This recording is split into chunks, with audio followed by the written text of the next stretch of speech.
آگے اللہ تبارک و تعالیٰ فرماتے ہیں وَلَا يَحِلُّ لَكُمْ أَن تَأْخُذُوا مِمَّا آتَيْتُمُوهُنَّ شَيْئًا إِلَّا أَن يَخَافَ أَلَّا يُقِيمَ حُدُودَ اللَّهِ. اگر آپ طلاق دیتے ہیں، بسا اوقات مرد کی زیادتی ہوتی ہے، مرد طلاق دیتا ہے بیوی کو کہتا ہے بھائی مجھے مال لے دے، تو مال لے کر کیا ہے طلاق لیتا ہے. اللہ فرماتے یہ جائز نہیں ہے کہ مال لے کر تم طلاق دو، یہ تو ناجائز ہے.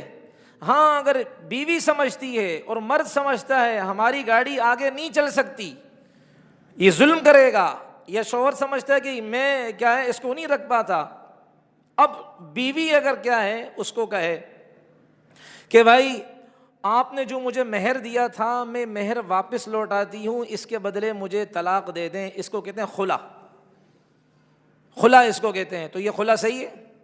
ایک خلا ہوتا ہے پٹھانوں والا، وہ چہرے کو کہتے ہیں ستا خلا سنگادا، یہ وہ خلا نہیں ہے، یہ عربی والا خلا ہے. خلا، اب میں الفاظ خلا عین نکل رہا ہے، اتنا گاڑا اور مجھ سے نہیں نکل سکتا ہے. خلا عین آواز آ رہی ہے نا، اس سے اوپر نہیں نکل سکتا. اور جیسے ایک آدمی گیا تھا حکیم صاحب کے پاس، اس حکیم سے کہا حکیم صاحب عرق شیریں دے دیں. اس نے کہا بیٹا ہے پر اتنا گاڑا نہیں جتنا تو بنا رہا، عرق شیریں دے دے. تو خلا بس یہی عین نکلتا اور نہیں نکلتا مجھ سے. تو اگر بیوی کہے کہ بھائی آپ نے جو مجھے مہر دیا تھا میں مہر لوٹاتی ہوں، اس کے بدلے مجھے طلاق دے دے، آپ کے ساتھ میں نے نہیں رہنا، ظلم کر رہا ہوتا ہے وہ اس پر، نان نفقہ خرچہ پانی نہیں دیتا، اس کے حقوق ادا نہیں کرتا.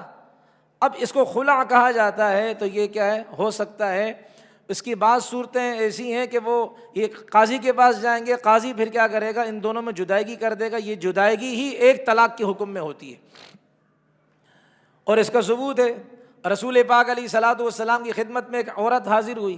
اس نے کہا اللہ کے رسول میں نے اپنے خاوند کے پاس اپنے خاوند کے ساتھ زندگی نہیں گزارنی، بس میرا فیصلہ فرما دے. رسول پاک علیہ الصلوۃ والسلام نے فرمایا بھائی جو تمہیں اس نے مہر میں کیا دیا؟ کہا اللہ کے رسول ایک باغ دیا ہے. تو آپ علیہ السلام نے فرمایا آپ ریٹرن میں وہ باغ ان کو واپس کر دیں گی؟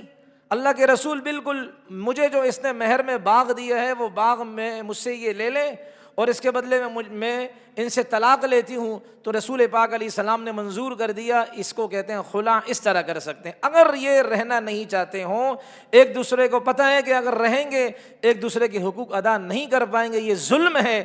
اس ظلم سے بچنے کے لیے اگر یہ کام کریں تو شریعت نے اس کی اجازت دی ہے.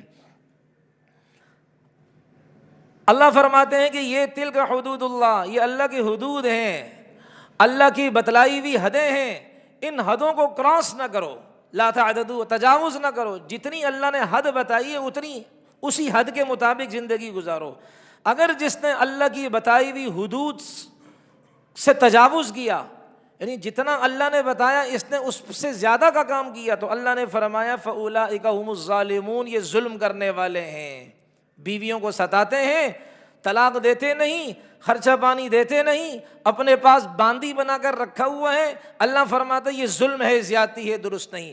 یہ بیویاں شوہر پیار کرتا ہے، خرچہ پانی سب کچھ کرتا ہے، ان کی ضروریات پوری کرتا ہے، لیکن بیوی پھر بھی اس کے ساتھ نہیں رہتی اس لیے کہ اس نے اپنے دل میں کسی اور کو بسا لیا ہوتا ہے.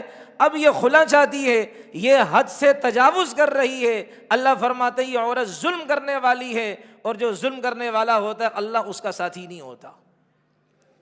اب اگلی بات فَإِن طَلَّقَهَا، یہ آج کا مضمون ہے، بڑا اہمیت کا حامل ہے.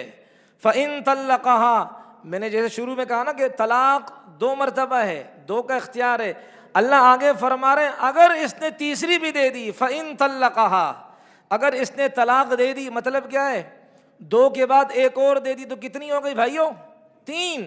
اللہ فرماتے ہیں کہ فَلَا تَحِلُّ لَهُ مِن بَعْدُ، اس کے بعد یہ عورت اس مرد کے لیے حلال نہیں ہے. کب تک حلال نہیں ہے؟ حَتَّى تَنْكِحَ زَوْجًا غَيْرَهُ، جب تک کہ یہ عورت عدت گزار کر کسی اور سے نکاح نہ کر لے. تو پہلے والے خاوند کے لیے حلال نہیں. پوری بات سمجھیے گا آگے. فَإِن طَلَّقَهَا، اگر دوسرے شوہر نے اس عورت کو طلاق دے دی، اس عورت کا ایک پہلے خامن تھا، اس نے تو 3 طلاقیں دے دی، فارغ کر دیا. اب اس نے دوسرے سے شادی کی. فَإِن طَلَّقَهَا، اگر اس نے بھی اس کو طلاق دے دی، فَلَا جُنَاحَ عَلَيْهِمَا أَن يَتَرَاجَعَا إِن ظَنَّا أَن يُقِيمَا حُدُودَ اللَّهِ، تو اب کوئی حرج نہیں ان دونوں پر، کوئی گناہ نہیں. کن دونوں پر؟ یہ بیوی اور اس کا پرانا شوہر. اب ان کے لیے کوئی گناہ نہیں کہ یہ دوبارہ ایک دوسرے کی طرف پلٹ کر آ سکتے ہیں، لوٹ کر آ سکتے ہیں. اب یہ دوبارہ اگر میاں بیوی کی حیثیت سے زندگی گزارنا چاہتے ہیں کر سکتے ہیں، لیکن کیا اس وقت جب کہ ان کو یقین ہو کہ اب ہم اللہ کے حدود پر قائم رہیں گے، ایک دوسرے کا حق ادا کرتے رہیں گے. یہ پرانے والا شوہر اور یہ والی بیوی، یہ اب کیا رہ سکتے ہیں؟ کس صورت میں؟ جب اس عورت نے دوسرے کسی خامن سے نکاح کیا ہو اور اس نے اتفاقاً طلاق دے دی ہو، اب اس کو پہلے شوہر کی یاد آئی، اب یہ اس کے پاس جا سکتی ہے. شرط یہ ہے کہ یہ دونوں اس بات پر یقین کر لے کہ اب ہم ایک دوسرے کی حقوق کو پامال نہیں کریں گے، ادا کریں گے. اللہ فرماتے وَتِلْكَ حُدُودُ اللَّهِ يُبَيِّنُهَا لِقَوْمٍ يَعْلَمُونَ، یہ اللہ کے بتائے ہوئے حدود ہیں، باؤنڈری ہے، اللہ کے بتائے ہوئے حدود ہیں، اور اللہ اس لیے ان کی وضاحت سے بیان کر رہا ہے تاکہ لوگ جان لیں. اب دیکھیں اس مسئلے میں کہ اگر کسی نے بیوی کو 3 طلاقیں دے دیں، اب پہلے خاوند کے لیے یہ بیوی حلال نہیں رہی، حرام ہو گئی ہے. اس میں 2 مسئلے میں نے عرض کرنے ہیں. ایک مسئلہ کہ آیا اکٹھی ایک مجلس میں 3 طلاقیں دینے سے 1 طلاق واقع ہوتی ہے یا 3 طلاقیں واقع ہوتی ہیں؟ تو ذرا غور سے سنیے گا بھائی، کچھ باتیں میں نے پہلے عرض کی تھی. آدمی اگر اپنی بیوی کو احسن طریقہ تو یہ ہے کہ ہر ایک پاکی میں 1 طلاق دے کر فارغ، بس ختم، بیوی ختم، عدت ختم ہو جائے گی تو بیوی نہ رہی اس کی. لیکن کیا ہے برا طریقہ یہ ہے، لیکن ہو بھی جاتا ہے وہ کہ اکٹھی 3 طلاقیں اگر کسی نے دے دی وہ 3 ہی ہوتی ہے، 1 نہیں ہوتی. اور روایت موجود ہے نبی علیہ الصلوۃ والسلام کے سامنے، ایک روایت میں آتا ہے کہ آپ علیہ الصلوۃ والسلام کے سامنے ذکر کیا گیا ایک آدمی کا کہ اللہ کے رسول، ایک آدمی نے اپنی بیوی کو ایک مجلس میں اکٹھی 3 طلاقیں دے دیں. رسول پاک علیہ السلام غصے میں آ گئے اور آپ علیہ الصلوۃ والسلام نے فرمایا آپ کے درمیان میں موجود ہوں، میرے ہوتے ہوئے اللہ کی کتاب سے مذاق اڑایا جا رہا ہے. اللہ ترغیب دے رہے 1 طلاق دو، تم اکٹھی 3 طلاقیں دے رہے ہو. تم اللہ کی کتاب کے ساتھ مذاق اڑا رہے ہو، میں موجود ہوں، اللہ کا نبی موجود ہے. نبی علیہ السلام غصے میں آئے، یہاں تک کہ جب رسول اللہ کے غصے کو ایک صحابی نے عرض کیا کہ اللہ کے دیکھ کر غصے میں جب دیکھا نبی علیہ السلام کو، اللہ کے رسول سے عرض کیا اللہ کے رسول آپ مجھے اجازت دیں کہ اکٹھی ایک مجلس میں 3 طلاقیں دینے والے آدمی کی گردن اڑا دوں. نبی علیہ السلام نے منع کر دیا کہ گردن مت اڑاؤ، لیکن یہ بھی نہیں فرمایا کہ یہ 3 طلاقیں ایک ہوئی ہیں، بلکہ آپ علیہ السلام نے صرف غصے کا اظہار کیا اور یہ کہا گیا کہ بس یہ 3 طلاقیں 3 ہی ہوئی ہیں، 1 نہیں ہوئی ہے. اور اسی طرح رسول پاک علیہ الصلوۃ والسلام کے سامنے میاں بیوی تھے، انہوں نے لعان کیا. لعان کا میں نے مطلب پہلے بتایا کہ میاں بیوی کو ایک دوسرے پر اعتماد نہ ہو تو 4 قسمیں بیوی اٹھائے گی، 4 قسمیں خاوند اٹھائے گا، ایک دوسرے پر کیا لعنت کے الفاظ کہیں گے کہ اگر میں جھوٹا ہوں تو اللہ مجھ پر لعنت کرے، وہ کہیں گے کہ اگر یہ سچا ہے تو اللہ مجھ پر لعنت کرے. یہ اس کو کہتے ہیں لعان. اب جب لعن تان کر لیا تو اس صحابی نے عویمر عجلانی رضی اللہ عنہ، وہ صحابی ہیں، انہوں نے نبی علیہ السلام سے عرض کیا اللہ کے رسول اب اگر میں اپنی بیوی کو اپنے پاس رکھتا ہوں، ہم نے تو لعن تان کی ایک دوسرے کو، تو میں تو جھوٹا ثابت ہو جاؤں گا، اس لیے میں اپنی بیوی کو 3 طلاقیں دیتا ہوں. نبی علیہ السلام کے سامنے اس نے 3 طلاقیں دے دیں. اور ابو داؤد شریف کی روایت میں آتا ہے آپ علیہ السلام نے اس کی 3 طلاقوں کو نافذ کر دیا. اسی طرح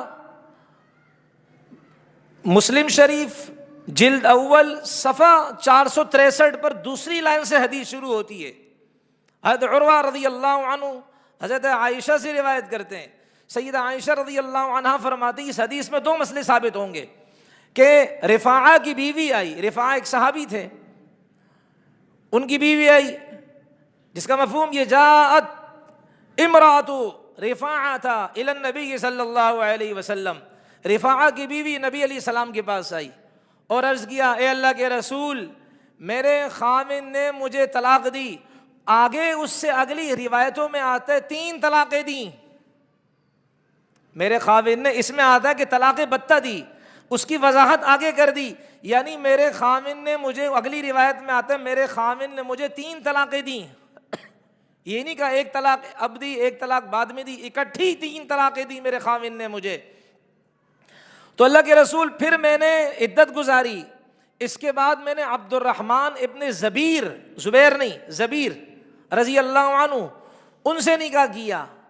لیکن اللہ کے رسول بات یہ ہے بھائی، جس کا میں اگر مطلب بتاؤں کہ اللہ کے رسول وہ تو اس قابل ہی نہیں ہے بیوی رکھنے کے، وہ اس قابل ہی نہیں ہے بیوی رکھنے کے. مطلب یہ ہے کہ وہ انفٹ، وہ اس قابل نہیں ہے. انہوں نے باقاعدہ کپڑے سے اشارہ کیا، رسول اللہ ہنسنے لگے تھے. اب بھائی وہ نبی کے سامنے اس مجلس میں اشارہ کیا، آپ علیہ الصلوۃ والسلام ہنسے. چونکہ ظاہر بات ہے ایک عورت نے زندگی گزارنی ہوتی ہے تو اس نے بات بھی صحیح کرنی ہوتی، اگرچہ بعض حقیقتیں تلخ ہوتی ہیں. اس نے کپڑا لے کر آپ علیہ السلام سے کیوں کیا؟ اللہ کے رسول یہ تو انفٹ ہے، باقاعدہ حقیقت ہے یہ مسلم. اب نبی علیہ السلام مسکرائے، ابو بکر رضی اللہ عنہ بھی کھڑے ہوئے تھے. تو نبی علیہ السلام نے فرمایا تم، اچھا ان کی چاہت یہ تھی، آپ علیہ السلام نے فرمایا تمہاری چاہت یہ کہ تم پہلے خاوند کے پاس جاؤ، یعنی رفاعہ کے پاس جاؤ. انہوں نے کہا جی ہاں. نبی علیہ السلام نے فرمایا لا حتی یذوقی عسیلتک وتذوقی عسیلتہ، تم اپنے پہلے خاوند کے پاس اس وقت تک نہیں جا سکتی جب تک کہ یہ دوسرا خاوند تمہارے شہد کا ذائقہ نہ چکھ لے اور تم اس کے شہد کا ذائقہ نہ چکھ لو. مراد اس سے ہم بستری یہ ہے، جب تک کہ تم سے ہم بستری نہ کر دے اس وقت تک تم پہلے خاوند کے لیے حلال نہیں ہو سکتی ہو. معلوم ہوا اکٹھی 3 طلاقیں دینے سے بیوی حرام ہمیشہ کے لیے. ہمیشہ کا مطلب کیا ہے؟ اگر آگے جا کر اس نے کسی اور مرد سے نکاح کیا اور اس نے بھی چھوڑ دیا، پھر یہ آنا چاہے تو آ سکتی ہے. یہ ایگریمنٹ والا حلالہ نہیں ہے، عرض کروں گا میں. تو نبی علیہ الصلوۃ والسلام نے، اس سے ثابت ہوا کہ 3 طلاقیں ایک مجلس میں 3 ہوتی ہیں، ایک نہیں ہوتی.